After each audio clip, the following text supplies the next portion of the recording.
Hi, my name's Jason. I'm going to do a demo of the rat pedal for bass.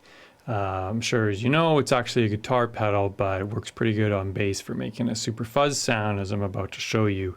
Also, a little bit later in the video, I'm going to take the thing apart because it's oddly heavy and I want to see what's in there.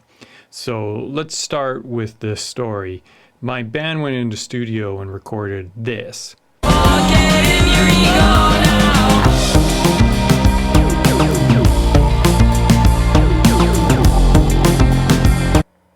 So that was the studio sound from that bass. It wasn't my pedals and it wasn't even my bass.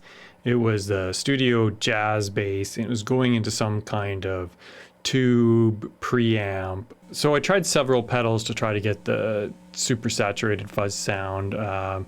Probably a close second was the big muff for bass, but this rat pedal was really my favorite. This was the sound of my bass, clean, and then this is the sound with the rat pedal.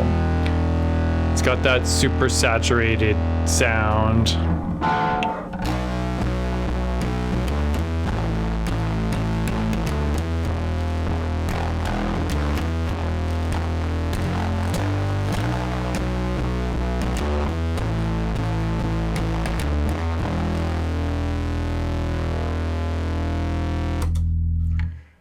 So definitely does the job. So I'm just going to point out a couple of little features here on the pedal since this is a demo.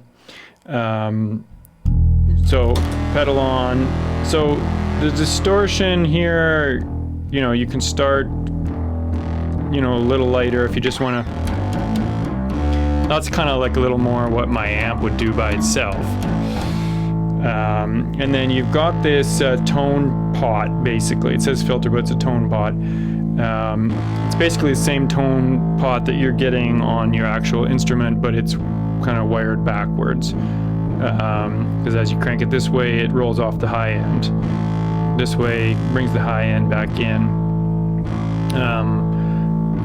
And so I found, like, you know, around this level on the distortion would sort of give me like quite a sustaining distortion fuzz sound, and I kind of like the way, you know, if it would roll back off, give you a little bit of dynamics where it kind of decays into maybe a little more standard bass tone. If you want to go all the way to the top, you can basically sustain forever here with just fuzz.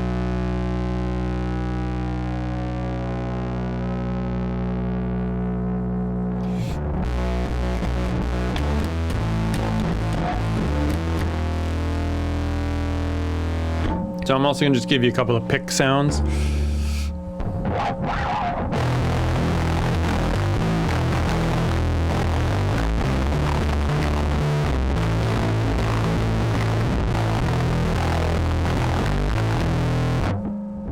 Like a little too much for me. Take it down to a more normal level.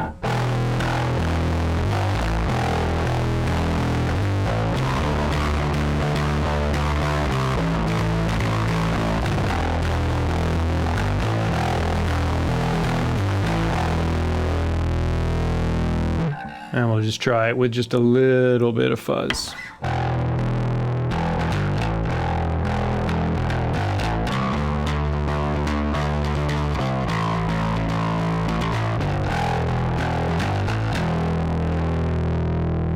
And just play around that filter. I find the filter really just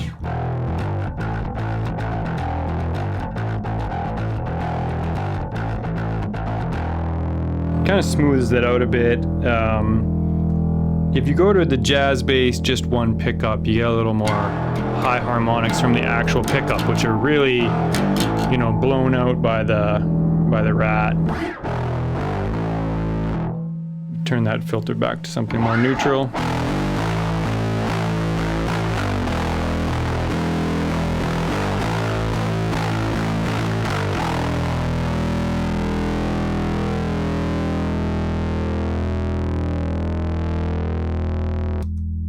Okay, so I think that covers what the rat sounds like on a bass. It's really not that complicated. It makes super fuzz or just a little bit of fuzz. Now I'm going to take the thing apart and let's see what's inside. This is a little disappointing, honestly. I took it apart because it weighed so much, but it turns out all the weight is this steel back plate, which I sort of suspected might be the case, and it was. I was kind of wondering if there was maybe some kind of analog transformer in there, but there isn't. I think it's pretty much a standard thing. I'm not sure why they had to make it so damn heavy, because, you know, we all love to carry around extra weight. So there you have it. That's the rat pedal for bass. Obviously, you like what you like. I like that for what I was trying to do. If you like what you're seeing, please subscribe. I do gear reviews like this one. I do issues that I've encountered as I build the home studio that I'm sitting in here today. And I do live performance. So thanks for watching.